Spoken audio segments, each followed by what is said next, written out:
Hello everyone, welcome to Concept Capsule. I am your biology tutor, your Karan sir.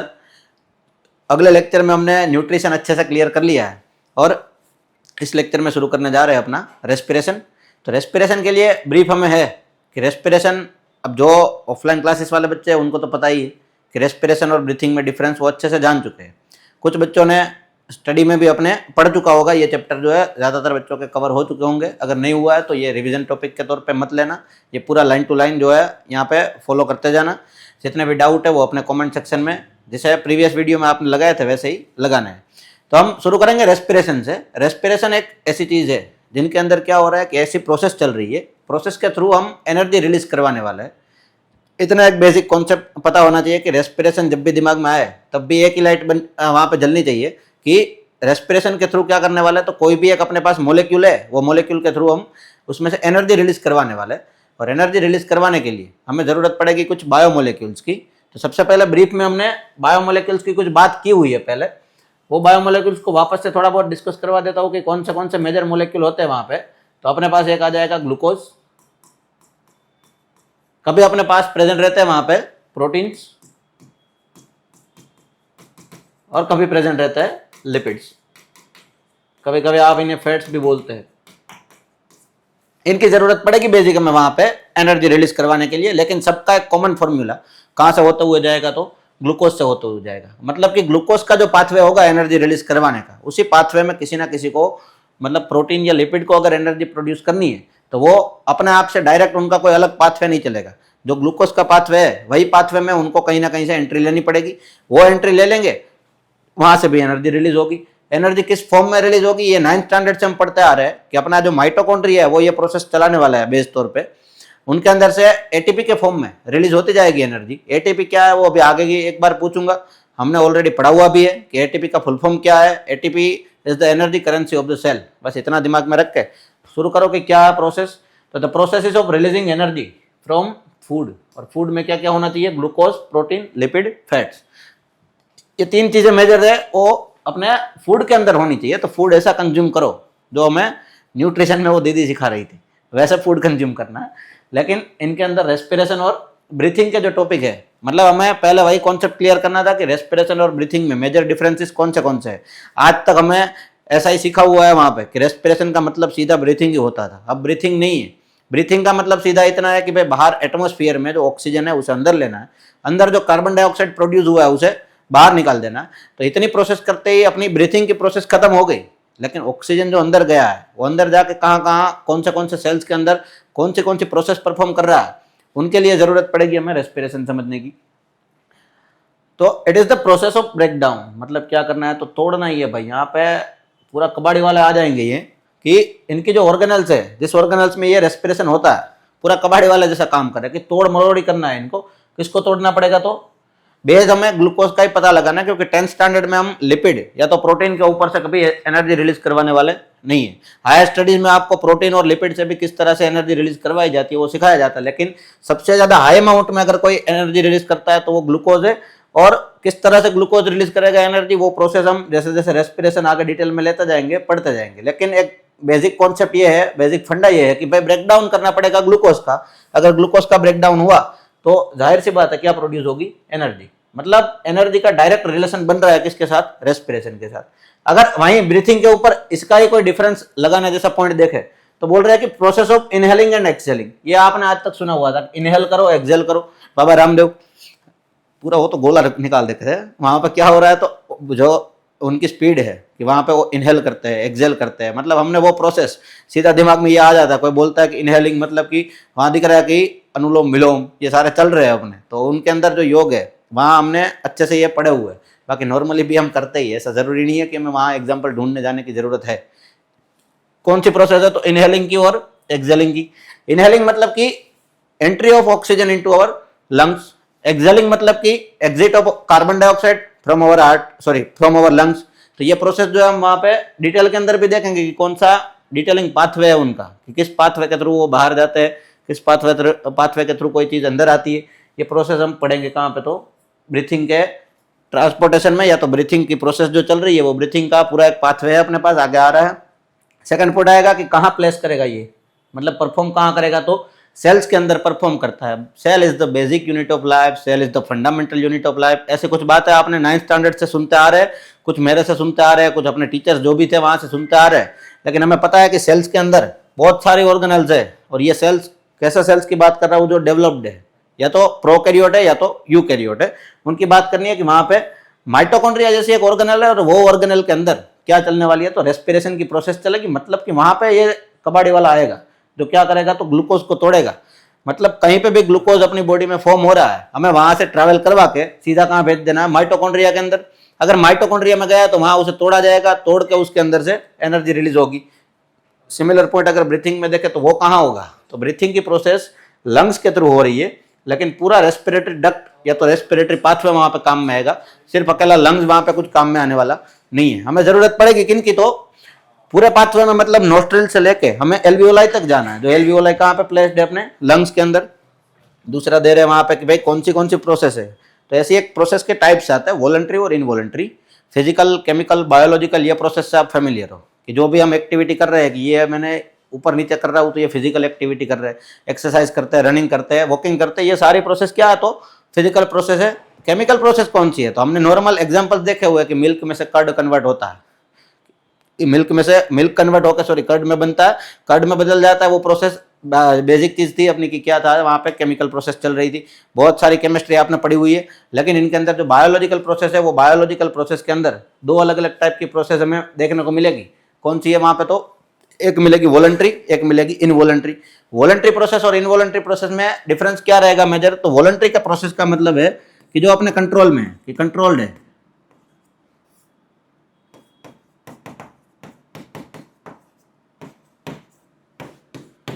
हमारी बात मानेंगे। वो जो मानेंगे ना, वो सारे कौन है, वॉलंटरी प्रोसेस है। जो मानेंगे नहीं, मतलब हमने बोला कि भाई हमें कोई चीज़ अपने कंट्रोल में लानी है, जैसे कि अभी मैं उठूंगा, दौड़ूंगा, ये सारी प्रोसेस अपने कंट्रोल में। कंट्रोल में कौन सी प्रोसेस नहीं है कि भाई हार्ट बीटिंग थोड़ी देर के लिए रोक देते कि आज जो हार्ट बोल रहा है थक गया है तो रोक देना है, ऐसा नहीं रोकना है। वो रुकेगा भी नहीं। क्यों नहीं रुकेगा, क्योंकि वो एक टाइप है। कौन सी टाइप है, तो इनवॉलंटरी प्रोसेस की टाइप है, जो डायरेक्ट अपना ब्रेन जो है वो उसके साथ डील करता है। हम अपने थॉट्स जो है या अपनी डिजायर जो है उसके अकॉर्डिंग उसे नचा नहीं सकते। भाई वो जमूरा थोड़ी है कि जब नाच जमूरे वो नाचता जाएगा, तो नहीं नाचेगा वो। तो उनके लिए जरूरत है कि वो इनवॉलंटरी प्रोसेस है। इनवॉलंटरी में भी उनके अंदर ज्यादा प्रोसेस कौन सी चल रही है, तो एक चल रहा है केमिकल प्रोसेस, कि वो केमिकली वहां पे ब्रेक डाउन करना है किसी चीज का। अगर ग्लूकोज आया था मतलब कोई मोलेक्यूल आया था और मोलेक्यूल का ब्रेक डाउन हो रहा है, मतलब कि एक केमिकल प्रोसेस चल रही है। लेकिन इनवॉलंटरी है, अगर आपने ऑक्सीजन अंदर एक बार भेज दिया तो फिर वो अंदर जाकर रेस्पिरेशन करवाएगा ही करवाएगा। वो कोई वहां पे उसे रेस्ट्रिक्ट कर पाएगा नहीं। ये प्रोसेस कैसी है, तो वॉलंटरी है। थोड़ी देर के लिए हम रोक सकते हैं, भले उसके साइड इफेक्ट ज्यादा है, ज्यादा मतलब कि आप डेड हो जाएंगे, कि लाइफ टेकिंग साइड इफेक्ट्स है इनके, कि अगर आपने यहाँ बंद कर दिया कि हाँ बोले कि हम ये तो वॉलंटरी है, हम कंट्रोल कर लेंगे, ऐसा नहीं देखना था। वॉलंटरी का मतलब सीधा यही नहीं कि आप स्टार्ट करवाओ और उसे स्टॉप करवाओ। उनके प्रोसेस को भी आप रिदम को सेट कर सकते हो। जैसे आप दौड़ रहे हो तो दौड़ते दौड़ते आपको जरूरत पड़ रही है, हांफ जाते हैं हम, कि वहां पे रेस्पिरेशन की ब्रीथिंग की प्रोसेस जो है वो बहुत ही ज्यादा स्पीड में एक्सेलरेट हो जाती है। जबकि अगर आप आराम से सो रहे हो तो फिर इतनी ज्यादा एक्सेलरेट करने की जरूरत नहीं है। तो बॉडी अपना आप जो है हम क्या कर देते हैं, तो रेस्पिरेशन या ब्रीथिंग की प्रोसेस जो है वो स्लो डाउन कर देते हैं। तो यहाँ जरूरत पड़ेगी हमें फिजिकल प्रोसेस की। फिजिकल क्यों बोल रहे हैं, क्योंकि हम वहां पे कुछ अपने बॉडी के पार्ट्स जो है यूज कर रहे हैं। अंदर इंटरनल पार्ट यूज हो रहे हैं इनके अंदर, रेस्पिरेशन के पास। ब्रीथिंग के पास कौन सा, तो एक्सटर्नल पार्ट यूज कर रहे हैं। जैसे आ रहे हैं अभी next point, energy releases in form of ATP. वापस से आ गया भाई, मतलब पूरे बायोलॉजी के अंदर ये प्रोसेस चलती रहेगी। जहां जहां एटीपी की जरूरत पड़ेगी हमें। एटीपी सबसे पहले याद रखना पड़ेगा कि एटीपी फुल फॉर्म क्या है, तो एडिनोसाइन ट्राइफॉस्फेट। क्वेश्चन मार्क इसीलिए लगाए गए थे कि आपको पता है कि नहीं है। मुझे लग रहा है कि आपने न्यूट्रिशन अच्छे से पढ़ा हुआ है, तो आपको एटीपी का फुल फॉर्म पता है। एटीपी क्या है वो भी पता है, कि एनर्जी करेंसी है, जिस फॉर्म में एनर्जी प्रोड्यूस हो रही है वहां पे। इसमें बोल रहे हैं कि नो एनर्जी इज प्रोड्यूस्ड, कि भाई हमने सिर्फ सांस अंदर ली और सांस छोड़ दी तो इससे या तो इनहेल कर लिया, एक्सेल कर लिया, इससे कोई एनर्जी प्रोड्यूस होने वाली नहीं है। उल्टा हमने बोला कि फिजिकल एक्टिविटी है, मतलब कि वहां पे एनर्जी लगानी पड़ेगी। जितनी भी फिजिकल एक्टिविटीज चलती है उनके अंदर एनर्जी लगानी पड़ती है। तो यहाँ एनर्जी यूज करनी पड़ेगी, जबकि यहाँ एनर्जी प्रोड्यूस हो रही है इसके अंदर, तो रेस्पिरेशन के अंदर। नेक्स्ट पॉइंट आ रहा है अपना, इंट्रासेल्युलर प्रोसेस है। इंट्रासेल्युलर का मतलब क्या होगा, अगर अपनी बॉडी है कोई, वो बॉडी के अंदर मल्टीपल सेल्स लगे हुए हैं। वो मल्टीपल सेल्स के अंदर देखना है हमें कि किस तरह से कोई भी प्रोसेस बॉडी के अंदर होती है, तो बॉडी के अंदर कहाँ हो रही है, सेल्स के अंदर हो रही है कि सेल्स के बाहर हो रही है। अगर कोई प्रोसेस सेल्स के अंदर हो रही है, ये सारा जो हमें सेल दिख रहे हैं, उन्हीं सेल्स के अंदर अगर कोई प्रोसेस हुई,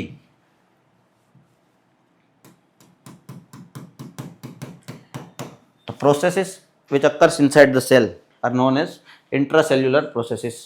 The processes which occurs outside the cell but in our body are known as extracellular processes. जो सेल्स के बाहर होगी, सेल्स के बाहर होगी तो बोले कि भाई बाहर निकलेंगे तो सीधा बॉडी के बाहर ही जाएंगे, नहीं, ऐसा जरूरी नहीं है। कुछ ऑर्गन्स अपने ऐसे है जो होलो है, अंदर से होलो है, मतलब कि उनकी कैविटी बनी हुई है।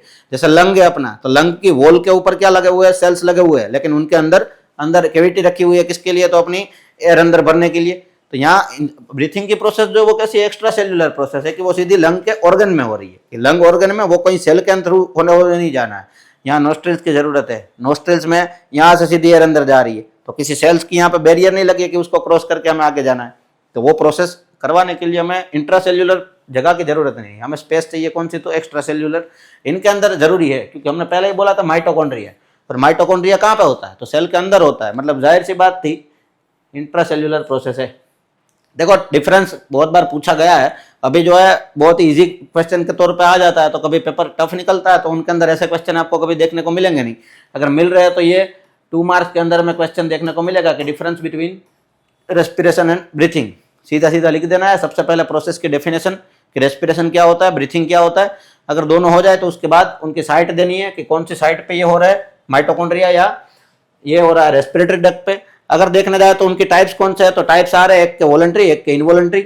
वॉलंटरी इनवॉलंटरी के साथ 2 और टाइप्स भी बता दिए हमने कि फिजिकल और केमिकल। लेकिन जिन बच्चों को लिखने में ये हो जाता है कभी कि भाई लाइन टू लाइन लिख नहीं पाते हैं, वहां पे थोड़ी बहुत दिक्कत हो जाती है, तो उनके लिए अगर एक पॉइंट याद है तो एक पॉइंट से ही आप 2 पॉइंट कवर कर सकते हो कि ये केमिकल प्रोसेस है, ये फिजिकल प्रोसेस है। सेकंड पॉइंट आ जाएगा ये इनवॉलंटरी है, ये वॉलंटरी है। जिनको सारे याद रह रहे हैं उनके लिए दिक्कत नहीं है, वो खामखा ये बोर्ड वालों को नचाने की ट्राई मत करना। वो सिर्फ क्या करेंगे, तो सीधा एज इट इज वहां पे रिटर्न करते जाएंगे, वहां पे राइट डाउन करते जाओ कि भाई एनर्जी रिलीज हो रही है तो क्या मिल रहा है यहाँ पे, तो एटीपी मिल रहा है।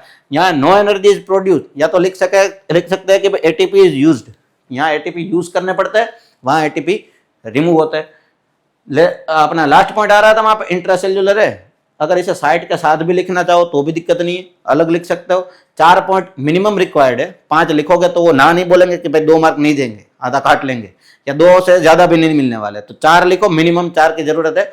अगर आपका राइटिंग जो है थोड़ा स्लो है तो आपको 4 ही पॉइंट लिखने हैं, 4th पॉइंट के ऊपर जाने की जरूरत नहीं है, सॉरी 5th पॉइंट के ऊपर जाने की जरूरत नहीं है। 4 पॉइंट जो है सफिशियंट है हमें 2 मार्क्स दिलवाने के लिए, अगर वो चारों के चारों सही है। चलो इसके बाद अपना नेक्स्ट टॉपिक आ जाएगा वहां पे कि रेस्पिरेशन के टाइप्स कितने हैं। कि अभी रेस्पिरेशन करते जा रहे थे, दोनों को अलग अलग पढ़ना है, रेस्पिरेशन पहले पढ़ेंगे, ब्रीथिंग बाद में पढ़ेंगे। रेस्पिरेशन क्योंकि मेन ये प्रोसेस थी ना अपनी, तो मेन प्रोसेस है इसीलिए पहले पढ़ रहे हैं, इसके लिए जरूरत पड़ेगी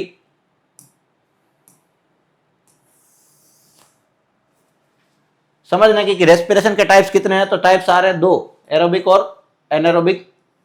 मतलब क्या होगा, तो मतलब सीधा सीधा लिखा हुआ है कि अगर कोई रेस्पिरेशन मतलब कि breakdown of glucose and production of ATP occurs in presence of oxygen, अगर वो प्रेजेंस ऑफ ऑक्सीजन में हो रहा है कि ऑक्सीजन वहां पे प्रेजेंट रहेगा, जब भी ये तोड़फोड़ हो रही होगी, कबाड़ी वाला वहां तोड़ रहा होगा, तो हमें जरूरत पड़ेगी कि कोई निगरानी लेके बैठा है, तो कौन वहां पे निगरानी रखेगा, ऑक्सीजन निगरानी रखेगा। सिर्फ निगरानी नहीं रखेगा, वो मेन पार्ट है उसका। ऑक्सीजन अगर तोड़ नहीं पाया ग्लूकोज को तो फिर गई पूरी प्रोसेस अपने पानी में। तो aerobic respiration in presence of oxygen हो रहा है, anaerobic respiration in absence of oxygen हो रहा है कि बिना ऑक्सीजन के कोई रेस्पिरेशन कर सकता है। तो इन प्रोसेसेस वालों ने जो एनारोबिक फॉर्म करते थे उन्होंने बोल दिया कि हाँ भाई हम कर सकते हैं। ये जंग छिड़ी हुई है वहां पे कि कोई बोल रहा है कि एरोबिक रेस्पिरेशन ही बेस्ट है, तो बेस्ट तो है भाई क्योंकि हम कर रहे हैं, ह्यूमन करते हैं वो सारी चीजें बेस्ट ही करते हैं। ह्यूमन के अलावा और भी सारे डेवलप्ड एनिमल है वो सारे एरोबिक रेस्पिरेशन कर रहे हैं, लेकिन जितने एनारोबिक रेस्पिरेशन परफॉर्म कर रहे हैं वहां पे उनके अंदर ऑक्सीजन जाता नहीं है, फिर भी वो रेस्पिरेशन कर रहे हैं। रेस्पिरेशन कर रहे हैं मतलब कहाँ कहाँ दिखेंगे तो हमें आगे एग्जाम्पल के तौर पे बहुत सारे एग्जाम्पल हमें मिलने वाले हैं। लेकिन अभी स्टार्ट करते हैं इन दोनों के बीच का डिफरेंस, जो 2 मार्क्स के अंदर वो भी आ सकता है। भले 3 पॉइंट सफिशियंट है, जितने सफिशियंट है उतने ही लेके आ रहा हूँ ताकि ज़्यादा कन्फ्यूजन आपके लिए ना हो। एरोबिक रेस्पिरेशन और एनारोबिक रेस्पिरेशन के पहले सबसे पहले इन विच ऑक्सीजन इज यूज्ड, मतलब कि जहाँ ऑक्सीजन की प्रेजेंस की जरूरत है, प्रेजेंस है इसीलिए वो यूज हो रहा है। सिर्फ प्रेजेंस काम की नहीं है, वहाँ यूज भी होना चाहिए। किस में यूज होगा, तो produces high amount of ATP for use by the organisms. तो ऑर्गेनिजम्स में काम आ जाएगा, किस लिए काम आ रहा है, तो ये high amount of ATP produce कर रहा है। किस लिए? तो जिन ऑर्गेनिजम्स के अंदर ये फॉर्म हो रहा है उनके अंदर क्या होने वाला है, तो सारी फिजिकल प्रोसेसेस हाई अमाउंट में चल रही थी, तो एनर्जी भी रिक्वायर्ड, एनर्जी की रिक्वायरमेंट कैसी थी, तो वो भी आई थी, और वो आई है तो प्रोड्यूस भी ज़्यादा ही करना पड़ेगा भाई। Produces less amount of energy, इनको ज़्यादा ज़रूरत नहीं है, क्योंकि ये जो रेस्पिरेशन करते हैं एनारोबिक रेस्पिरेशन टाइप के जो ऑर्गेनिजम्स है उनके अंदर उनको फिजिकल एक्टिविटी ज़्यादा करने की ज़रूरत नहीं है। वो सारे हैं कुंभकर्ण, उनको 6 महीने सोने की आदत है। 6 महीने नहीं, वो सारे जो है सोते ही रहते हैं। जब उनको काम करना है, कब काम करना है, जब भूख लगी तब वो जागेंगे, बाकी सोएंगे। तो इतनी ज़्यादा फिजिकल एक्टिविटी है नहीं। फूड के लिए भी वो ज़्यादातर पैरासाइट से, पैरासाइट क्या होता है वो प्रीवियस लेक्चर में, तो produces less amount of energy, वो एनर्जी कम ही प्रोड्यूस करते हैं, क्योंकि ज़्यादा प्रोड्यूस करके कोई उनको फायदा नहीं है। कितनी करते हैं वो सारी चीज़ें अभी डिटेल में ले रहे हैं। इनका एग्जाम्पल बेस्ट है अपने पास ह्यूमन, यहाँ दे रहे हैं हमें यीस्ट। यीस्ट क्या है, तो भाई लेते आ रहे अपने न्यूट्रिशन से ही कि एक टाइप की फंजाई है, जबकि बैक्टीरिया क्या है, तो बैक्टीरिया खुद एक एनिमल का ही टाइप से आ रहा है कि एनिमल के बहुत सारे टाइप में से कुछ फंजाई थी, कुछ बैक्टीरिया थे, कुछ प्लांट थे, कुछ प्रोटिस्टा थे, कुछ एनिमल थे। उनके अंदर हमें ज़रूरत पड़ रही थी कि भाई बैक्टीरिया जो है वो खुद का एक ऑर्गेनिज्म है, लेकिन रेस्पिरेशन कौन सा करता है, तो एनारोबिक, उनको नहीं ज़रूरत है ऑक्सीजन की। हाँ, सारे बैक्टीरिया नहीं बोल रहे हो, कुछ बैक्टीरिया है जो एरोबिक रेस्पिरेशन भी परफॉर्म कर रहे हैं वहाँ पे, जो अपने साथ रहते हैं, मतलब कि अपने एनवायरनमेंट में जो फेमिलियर है, वो सारे बैक्टीरिया एरोबिक भी परफॉर्म करेंगे। लेकिन ज़्यादातर जो प्रिमिटिव सेल्स होते हैं, मतलब जो सिंगल सेल ऑर्गेनिज्म है, यूनिसेल्युलर ऑर्गेनिज्म है, उनके अंदर क्या होता है, तो उनके अंदर ज़्यादातर एनारोबिक रेस्पिरेशन देखने को मिलेगा। इतनी प्रोसेस याद रखने के लिए ज़्यादा कुछ है ही नहीं कि भाई ऑक्सीजन की प्रेजेंस की ज़रूरत है, नहीं है। इनके अंदर high amount of ATP produce हो रहा है, इसमें less amount of ATP produce होंगे। अगर हमें फोर्थ पॉइंट चाहिए तो फोर्थ पॉइंट भी यहाँ से बन सकता है कि भाई हाई अमाउंट मतलब कितना, तो एक के अंदर आ रहा है वहाँ पे कितने एटीपी प्रोड्यूस होंगे, तो इसके अंदर 38 एटीपी प्रोड्यूस होंगे, जबकि इनके अंदर कितने होंगे, सिर्फ 2 एटीपी प्रोड्यूस होंगे। अगर करने जाए तो अभी थियरी खत्म होते होता आप और 2-3 पॉइंट इसके अंदर ऐड कर पाओगे कि डिटेल में जब ये दोनों देखेंगे तब उनके अंदर पता लगा पाओगे कि किस तरह से ये रेस्पिरेशन कंप्लीट होते हैं। तो ये दोनों एरोबिक और एनारोबिक टाइप्स, ये भी कितने मार्क में, तो 2 मार्क्स के अंदर। देखो लिखने के लिए कोई इतना ज़्यादा टफ है नहीं, 2-3 बार पढ़ने से भी हमें याद रह सकते हैं। इतनी ज़्यादा कॉम्प्लेक्स प्रोसेस दिख भी नहीं रहे जितने आप बनाओगे इसे पढ़ते टाइम, तो बनाना मत। वहाँ पर जितना दिया हुआ है उतना पढ़ के याद करके समझ गए, अगर समझ गए तो फिर याद रह ही जाएगा ना। नहीं समझ रहे हो तो फिर मैं कमेंट सेक्शन तो दिया हुआ है ही, डाल दो वहाँ पे। स्टेप्स आ रहे हैं कि रेस्पिरेशन के टाइप्स पढ़ लिए, टाइप्स 2 है, एरोबिक एनारोबिक। उसमें जो एरोबिक है अपना, उसके कोई पर्टिकुलर सब कैटेगरी में मिल नहीं रही है, लेकिन एनारोबिक की 2 सब कैटेगरी मिल रही है। कि हमें बोला ना कि भाई एब्सेंस ऑफ ऑक्सीजन हो रहा है, एब्सेंस ऑफ ऑक्सीजन कैसे आएगी, कंटिन्यूसली एब्सेंस ऑफ ऑक्सीजन है कि रुक रुक के आ रहा है, कि थोड़ा ऑक्सीजन मिला थोड़ा नहीं मिला, ये प्रोसेस चल रही है। तो उनके लिए भी कौन सा रेस्पिरेशन का स्टेप होगा वो हमें ज़रूरत है। लेकिन बेसिकली हमें देखने जाए तो रेस्पिरेशन के कितने स्टेजेस है, तो 2 स्टेजेस है। 2 स्टेजेस में स्टेप 1 आ रहा है अपना, जो परफॉर्म होगा कहाँ पे पूरा, तो साइटोप्लाज्मा के अंदर।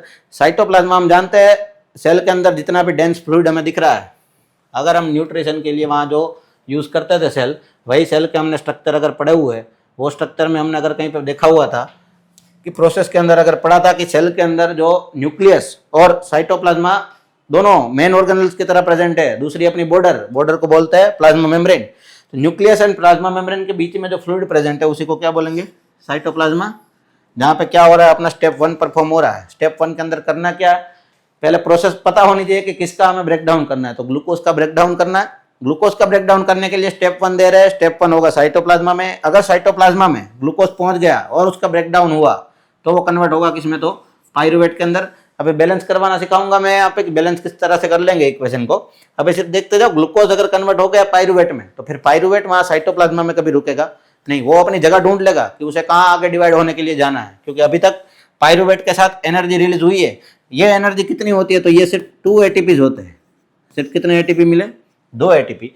अगर यहाँ से ज़्यादा एनर्जी चाहिए, चलो मतलब 2 एटीपी मिले, तो प्रीवियस हमने स्लाइड में देखा कि वहाँ पे एनारोबिक रेस्पिरेशन में सिर्फ कितनी एनर्जी प्रोड्यूस होगी, 2 एटीपी। वो यही 2 एटीपी है, इससे ज़्यादा एनर्जी कभी वो प्रोड्यूस कर सकते नहीं है। क्योंकि आगे जब किसी ऑर्गेनल्स के अंदर जा रहा है, जैसे माइटोकॉन्ड्रिया के अंदर जा रहा है, तो माइटोकॉन्ड्रिया बिना ऑक्सीजन के आपको एंट्री देगा ही नहीं, कि आपको वहाँ अंदर एंट्री करने के लिए, वहाँ पर आपको प्रोसेस कंप्लीट करने के लिए ज़रूरत पड़ेगी ऑक्सीजन की। इसलिए तो बोलते थे कि इन प्रेजेंस ऑफ ऑक्सीजन, अगर एब्सेंस है कि इन एब्सेंस ऑफ ऑक्सीजन जो एनारोबिक रेस्पिरेशन हो रहा है वो ये 2 टाइप का दिख रहा है हमें। ये दोनों जो है किसके टाइप है, तो एनारोबिक रेस्पिरेशन के। एनारोबिक रेस्पिरेशन के दोनों टाइप्स में क्या हो रहा है, तो एक हमें टोटली एब्सेंट दिखा रहा है कि कहीं पे भी ऑक्सीजन आएगा ही नहीं। अगर ऑक्सीजन आया ही नहीं तो वो कौन है, तो अपना यीस्ट है। अभी अभी फंजाई की बात की, फंजाई हमने एग्जाम्पल में लिया था, यहाँ देख रहे हैं कि किस तरह से हमें एनर्जी रिलीज करती हुई दिखेगी। तो एनर्जी तो रिलीज होगी, कितनी होगी, तो 2 ATP है। और वो कौन से 2 ATP है, तो यही है जो स्टेप 1 में प्रोड्यूस हुए थे। तो यहाँ अगर बेसिकली देखने जाए तो कभी एनर्जी स्टेप 2 में प्रोड्यूस होगी नहीं, तो इनके अंदर कभी एनर्जी बनी नहीं रही है। ये 2 ATP जो हमें लास्ट नेट मिल रहे हैं वो कहाँ से मिल रहे हैं, ये प्रोसेस के थ्रू ही, क्योंकि इतनी प्रोसेस स्टेप 1 जो है वो तीनों टाइप के अपने स्टेज के लिए क्या है, तो कॉमन है। ये दोनों एरोबिक के लिए भी और एरोबिक के लिए भी कॉमन स्टेप कौन सा है, तो फर्स्ट स्टेप। तो लिखने के लिए यही है कि अपने स्टेप 1 से शुरू करेंगे। जब भी हमें स्टेप्स ऑफ रेस्पिरेशन या मैकेनिज्म ऑफ रेस्पिरेशन पूछ रहे हैं, मैकेनिज्म मतलब कैसे रेस्पिरेशन वर्क करता है, तो 2 स्टेप में वर्क करता है। पहले में ग्लूकोज से पायरुवेट, पायरुवेट से क्या बनेगा, तो एब्सेंस ऑफ ऑक्सीजन में मतलब कि यीस्ट के अंदर ये प्रोसेस देखने को मिलेगी, जहां एनर्जी कभी माइटोकॉन्ड्रिया के अंदर प्रोड्यूस होगी नहीं। तो साइड प्रोडक्ट के तौर पे या बाय प्रोडक्ट के तौर पे कौन कौन बनेगा, तो एक इथेनॉल बनेगा और एक अपना कार्बन डाइऑक्साइड बनेगा। अगर lack of oxygen, lack of oxygen मतलब कि अभी बोला था रुक रुक के आ रहा है, तो जो रुक रुक के आ रहा है ना, वो रुक रुक के क्या है, तो लैक्टिक एसिड प्रोड्यूस करेंगे, एनर्जी उनके अंदर भी प्रोड्यूस होगी नहीं, यहाँ पे भी कभी प्रोड्यूस नहीं हुई। तो यहाँ पे भी अगर नेट एटीपी देखने गए तो नेट एटीपी यहाँ पे भी कितने रहे, नेट नेट कहा जा रहा है, समझ आ रहा है ना बच्चों, कि वहाँ नेट का मतलब क्या बोल रहा हूँ, कि नेट का मतलब ये है कि यहाँ कितने हुए, यहाँ कितने हुए, इन दोनों का जो हमने टोटल ले लिया वही क्या है, तो अपनी नेट एनर्जी मिल रही है। यहाँ एनर्जी 0, यहाँ भी एनर्जी 0, तो इनकी नेट थी 2 ATP, इनकी भी कितनी मिलेगी, 2 ATP। तो काम आगे बढ़ाते हुए, अगर प्रेजेंस ऑफ ऑक्सीजन है मतलब कि अपना सबसे फेवरेट रेस्पिरेशन आ रहा है, सबसे फेवरेट मतलब कि अपना ही है भाई, फेवरेट नहीं है तो बना लेना वहाँ पे, कि प्रेजेंस ऑफ ऑक्सीजन में क्या करेंगे, तो ये कार्बन डाइऑक्साइड रिलीज करेंगे, साथ में वाटर रिलीज करेंगे, और यहाँ एनर्जी प्रोड्यूस होने वाली है, क्योंकि ये अपना रेस्पिरेशन है।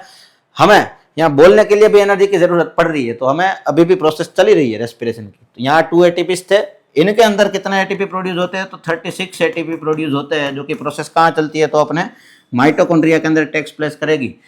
अगर इन अवर सेल मसल सेल्स के अंदर देखना जाए तो ये प्रोसेस में लैक्टिक एसिड वाली प्रोसेस में एक बात बताता हूँ कि हम जब माउंटेन के ऊपर जाते हैं तब धीरे धीरे ऊपर जाता जाता है ऑक्सीजन लेवल डाउन होता जाता है। इसकी वजह से ऑक्सीजन अपनी बॉडी में कंटिन्यूसली ट्रैवल करता हुआ नहीं आता। कभी जो हमें ऑक्सीजन का लेवल मिल गया तो वहाँ पे ऑक्सीजन आएगा, फिर नहीं मिला तो इतना ज़्यादा ऑक्सीजन आएगा भी नहीं, और आ भी रहा है तो वो सारा ऑक्सीजन मसल्स में थोड़ी लगा देंगे, बाकी की प्रोसेस भी तो बॉडी में चल रही है।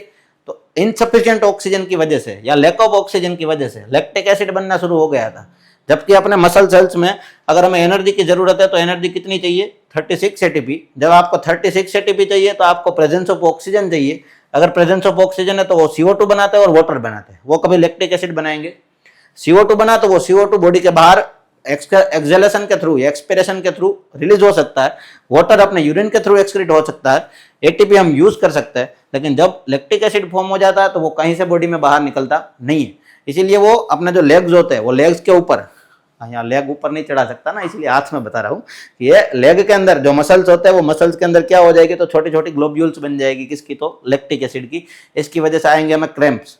कभी ये भी पूछ लेते कि अपने मसल्स के अंदर क्रैम्प्स क्यों आते हैं, वो क्रैम्प्स क्यों आते हैं, तो उनका सीधा रीजन ये कौन है, लैक ऑफ ऑक्सीजन वाली पूरी थियरी समझा दो उन्हें कि नेट कितने ATP बन रहे हैं, 2 ATP, और 2 ATP से भाई माउंटेन नहीं चढ़ा जाता, वहाँ पे एनर्जी ज़्यादा लगती है। एनर्जी ज़्यादा लगती है तो प्रेजेंस ऑफ ऑक्सीजन होनी चाहिए। तो अगर आपने देखा है कि जितने भी माउंटेन क्लाइंबर्स है उनको ज़रूरत है किसकी, तो वहाँ वो ऑक्सीजन के सिलेंडर्स लेके जाता है साथ में, ताकि कंटिन्यूसली ऑक्सीजन मिलता जाए। खुद के सर्वाइवल के लिए भी वहाँ ज़रूरत पड़ती है और मसल्स को एनर्जी देने के लिए भी ज़रूरत पड़ेगी। तो यहाँ स्टेप 2 अपना कवर होगा। 3 टाइप के बेसिक जो है हमें स्टेप देखने हैं, कौन सा, तो एक अपना एरोबिक वाला जो नीचे दिया हुआ है कि कन्वर्ट होता जाएगा किसके थ्रू, धीरे धीरे करके एनर्जी रिलीज होगी, लेकिन कितनी होगी, तो यहाँ 36 ATP, पहले कितनी बनी थी, तो 2 ATP, तो नेट कितनी हो जाएगी, 38 ATP।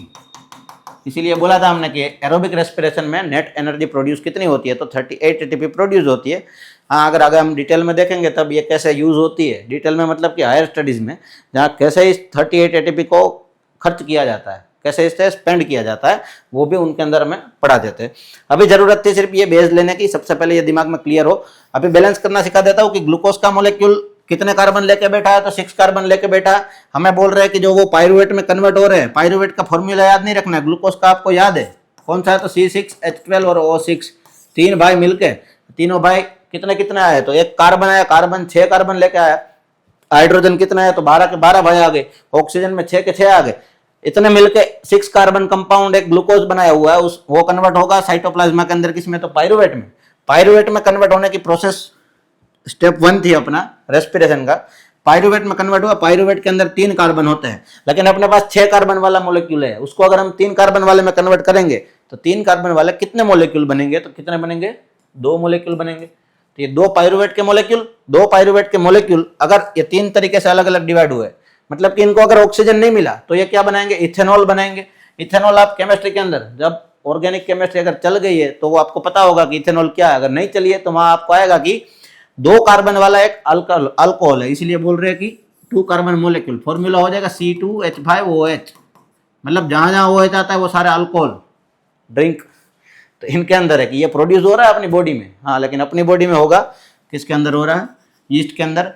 हाँ, अगर देखा जाए तो यीस्ट के अंदर जब इथेनॉल फॉर्मेशन की प्रोसेस है, जितने भी अल्कोहलिक इंडस्ट्रीज है इनका बहुत ज़्यादा हाई अमाउंट में यूज़ कर रही है, और ये प्रोसेस को जो बोलते हैं कि जो अल्कोहल फॉर्मेशन की प्रोसेस है उसे फर्मेंटेशन भी बोला जाता है। क्या बोलेंगे तो फर्मेंटेशन। और अगर वहाँ आपके एब्सेंस ऑफ ऑक्सीजन की प्रोसेस में, मतलब कि पायरुवेट को ब्रेक डाउन करके अगर आप इथेनॉल बना रहे हो तो वो प्रोसेस कौन सी होगी, फर्मेंटेशन।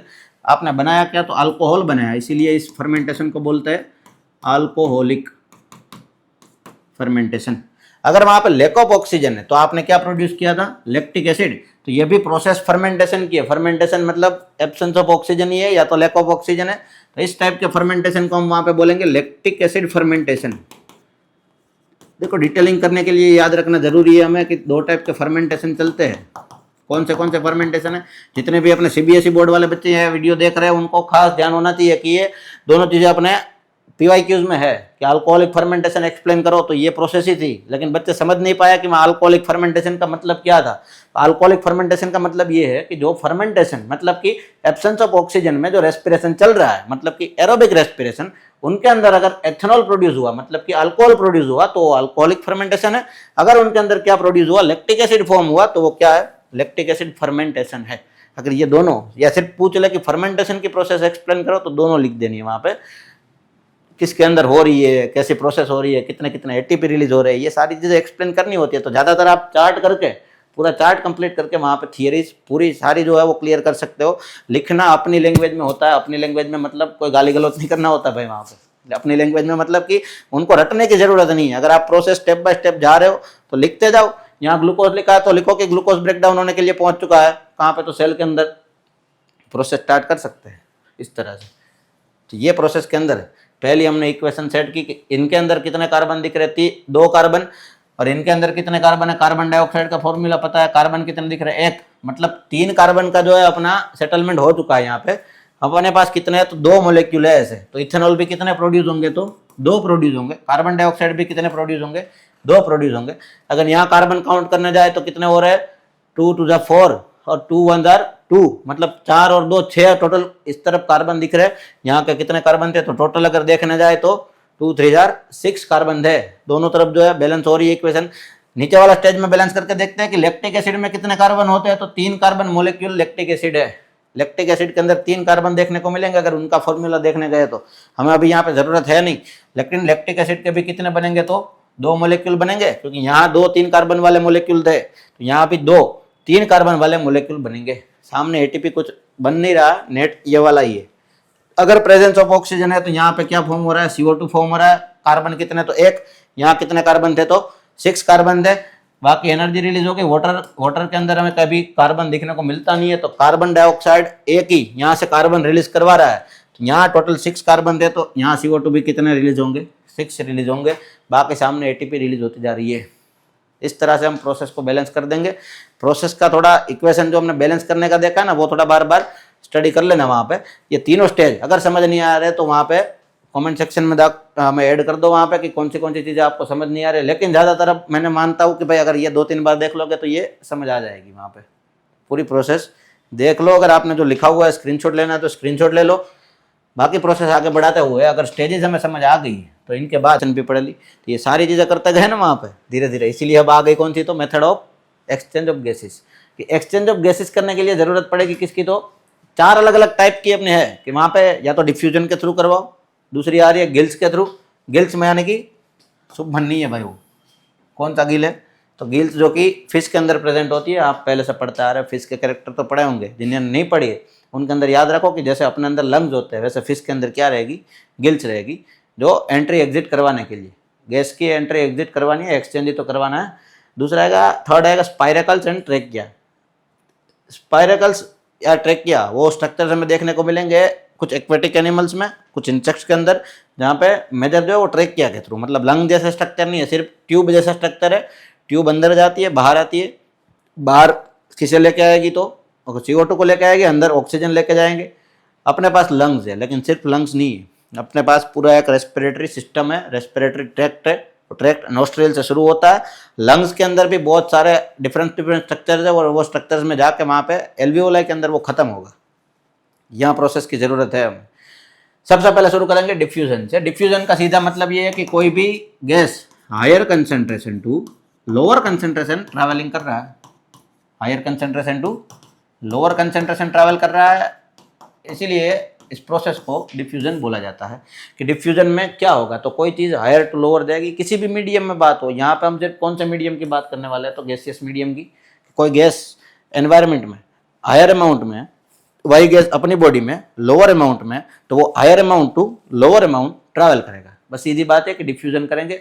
ज़्यादातर हमें कहाँ देखने को मिलता है, तो ये उन ऑर्गेनिजम्स में देखने को मिलता है जो सारे कैसे है, यूनिसेल्युलर है। इन्हीं में ये पॉसिबिलिटी थी।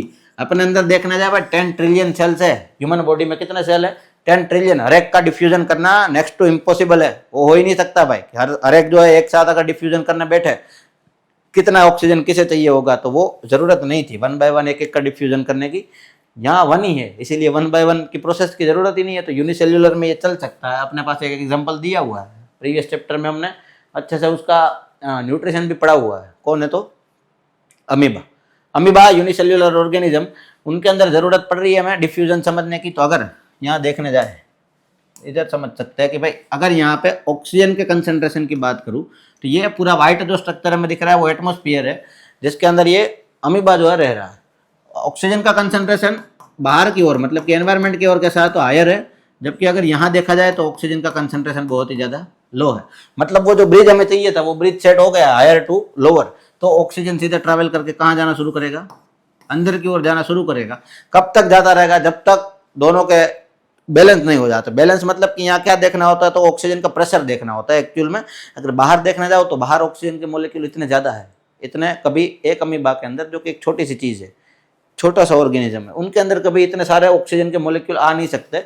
तो प्रेशर की बात करते हैं कि बाहर जो ऑक्सीजन का प्रेशर था वही कंपैरेटिवली कहाँ आ जाएगा, अमीबा के अंदर। तो वो एक आइसोटोनिक कंडीशन हो गई। आइसोटोनिक कंडीशन आना मतलब कि दोनों के पास सिमिलर कंसंट्रेशन है, हायर लोअर जैसी कोई चीज़ बची ही नहीं है।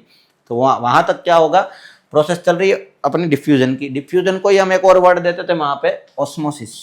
ये प्रोसेस को क्या बोल सकते हैं, ऑस्मोसिस भी बोल सकते हैं। कब ऑस्मोसिस बोलेंगे, जब वहाँ पे बीच में सेमी परमिएबल मेम्ब्रेन आ जाती है। ये सारी जो हमें सेल मेम्ब्रेन दिख रही है, सेल मेम्ब्रेन अपनी सेमी परमिएबल है। अगर 10th वाले बच्चों को याद नहीं है तो सारे 9th वालों को पूछ लो, 9th वाले पढ़ते ही है ये सारी चीज़ें। आपने 9th में पढ़ी हुई थी, लेकिन आपने पढ़ी थी तो याद है, रटी थी तो भूल गए। तो 9th वाले जो अपने छोटे भाई बहन है ना, उनसे पूछ लेना, उनको पता है, वो बताएंगे आपको कि भाई सेल मेम्ब्रेन कौन सी है। तो सेमी परमिएबल मेम्ब्रेन है, सेमी परमिएबिलिटी है उनके पास, मतलब कि सिलेक्टिव अमाउंट में ही कोई ना कोई मटेरियल को अंदर बाहर होने देते हैं। ऑक्सीजन को अंदर भेजना था, लेकिन ऑक्सीजन का भले ही हायर कंसेंट्रेशन हो बाहर, अंदर लोअर कंसेंट्रेशन हो, लेकिन जब तक अमीबा की सेल मेम्ब्रेन नहीं बोलेगी, जब तक वो नहीं चाहेंगे, तब तक वो कुछ चीज़ें होगी नहीं। जब बिग बॉस चाहता है तभी बिग बॉस का हाउस से कोई बाहर जाता है, कोई अंदर आता है। वैसे ये भी सेल मेम्ब्रेन भी अपने क्या है, तो बिग बॉस है, क्या करवाएगी ये, जब तक बिग बॉस नहीं चाहेंगे, मतलब कि जब तक सेल मेम्ब्रेन नहीं चाहेगी, कोई चीज़ बाहर से अंदर नहीं आ पाएगी, या अंदर से कोई चीज़ बाहर नहीं जा पाएगी। भले ही चाहे कोई भी क्रिटिकल कंडीशन हो, मतलब कि कितना भी हायर कंसेंट्रेशन हो जाए, चाहे वो इस तोड़ सकती है कि हाँ अगर ये बिग बॉस की वॉल को तोड़ दी हमने, तो वो अंदर एंट्री ले सकती है सीधी। अगर सेम प्रोसेस अगर हम कार्बन डाइऑक्साइड के लिए पढ़े, तो कार्बन डाइऑक्साइड का कंसेंट्रेशन अंदर की ओर, inside the amoeba carbon dioxide concentration is very very high, और एटमॉस्फेयर के अंदर वो कैसा है, तो बहुत ही लो है। अगर कार्बन डाइऑक्साइड का कंसेंट्रेशन यहाँ लो होता जा रहा है, अंदर हाई होता जा रहा है, तो higher concentration to lower concentration का ब्रिज अंदर से बाहर की ओर बन रहा है। अंदर से बाहर कार्बन डाइऑक्साइड रिलीज होना स्टार्ट करेंगे। प्रोसेस देखो, अभी ऑस्मोसिस की प्रोसेस हो रही है। जो प्रोसेस के अंदर ऑक्सीजन बाहर से अंदर की ओर आ जाता है, उस प्रोसेस को हम वहां पे बोलेंगे एंडो ऑस्मोसिस।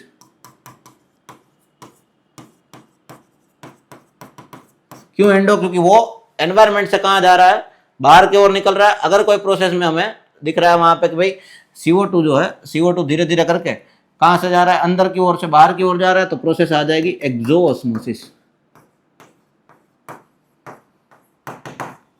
ये कौन सी प्रोसेस आ गई? एक्सोऑस्मोसिस की प्रोसेस आ रही है, ये वाली। तो समझ आएंगे यहाँ पे एंडोऑस्मोसिस के थ्रू कोई चीज अंदर जाएगी, एक्सोऑस्मोसिस के थ्रू कोई चीज बाहर आएगी। मतलब इन शॉर्ट में करना तो क्या था, तो एक्सचेंज ऑफ गैसेस करना था, आराम से कंप्लीट हो रहा है वहां पे कि ऑक्सीजन बाहर से सीधा अंदर, CO2 अंदर से बाहर। इसी प्रोसेस को अगर देखने जाए कि दूसरे ऑर्गेनिज्म जो है, जैसे एक्वेटिक एनिमल्स के अंदर क्या हो जाता है, तो गिल्स के अंदर, जैसे कि फिशेज है अपनी, पाइसिस भी बोलते हैं इन्हें। एक पूरा इनका क्लास जो है, उस क्लास को क्या बोलेंगे, तो पाइसिस बोला जाता है या तो फिशेस ही बोलते हैं। फिश क्या करती है, तो वो कंसंट्रेशन के ऊपर डिपेंड नहीं करती, वो सिर्फ देखेगी कि गिल्स अगर ओपन हुई तो वाटर अंदर आया। वाटर के साथ साथ अगर वाटर में बात करते हैं तो वहाँ एरियल ऑक्सीजन या गैसियस ऑक्सीजन नहीं है, वहाँ कैसा है, तो डिजोल्व ऑक्सीजन है, जो वाटर के साथ मिक्स हो चुका है, डिजोल्व फॉर्म में, डिजोल्व फॉर्म में बॉडी के अंदर जाता है, वहाँ यूज हो जाता है। यूज क्यों करना है, ये क्वेश्चन अभी नहीं आना चाहिए कि स्टार्टिंग से वहाँ से हमने की है। स्टार्टिंग कहाँ से की, तो रेस्पिरेशन, मतलब कि ग्लूकोज का ब्रेक डाउन करना है ऑक्सीजन की प्रेजेंस में। ऑक्सीजन चाहिए था, इसीलिए तो ये मेथड्स की जरूरत पड़ी हमें वहाँ पे।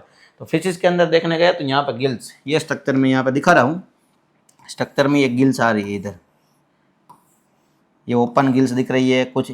इनके अंदर अगर देखने गए, ये स्ट्रक्चर देखो यहाँ पे, तो ये आधे ओपन दिख रही है, आधी क्लोज दिख रही है, ये वापस ओपन दिख रही है। तो ये ओपन होती है ऐसे कि पूरा स्ट्रक्चर ऐसे है कि ये अगर फिश की बॉडी है तो फिश की बॉडी में क्या आ जाएगा, ये धीरे धीरे करके ऐसे ऐसे करके ओपन होगी। लगी कहाँ हुई है, अगर ये फिश की बॉडी है, इधर लगी हुई है नेक के रीजन में, ये नेक का रीजन है, यहाँ पे ओपन हुई तो वाटर अंदर गया, क्लोज हुई तो वाटर अंदर स्टोर रहेगा, वहाँ पे सारा डिजोल्ड ऑक्सीजन यूज होगा। सामने कार्बन डाइऑक्साइड जितना भी होगा वो ट्रैवल करके पुश कर दिया जाएगा इनकी वॉल्स की ओर, जहाँ पे गिल्स लगी हुई है। जैसे ही वापस ओपन हुई तो ये बाहर निकलेगी। बाहर निकलते टाइम, अभी ये जब वीडियो प्ले करूंगा मैं, यहाँ पे ये जो गिफ्ट लगाया हुआ है हमने, जब गिफ्ट प्ले करूंगा ये, तो वहां पे पता चलेगा कि बाहर कोई निकलता है तब बबल्स निकलते हुए दिख रहे हैं। ये जो बबल्स आ रहे हैं बाहर, वो किसके है, तो CO2 के। अंदर जाते वक्त कोई बबल नहीं निकलेंगे क्योंकि वो पानी पूरा अंदर जा रहा है, तो एक बार में अंदर, दूसरी बार में बाहर। ये प्रोसेस अल्टरनेटिवली वर्क करती रहती है, इसीलिए यहाँ पे एक्सचेंज ऑफ गैसेज जो है वो इसके थ्रू हो रहा है कि भाई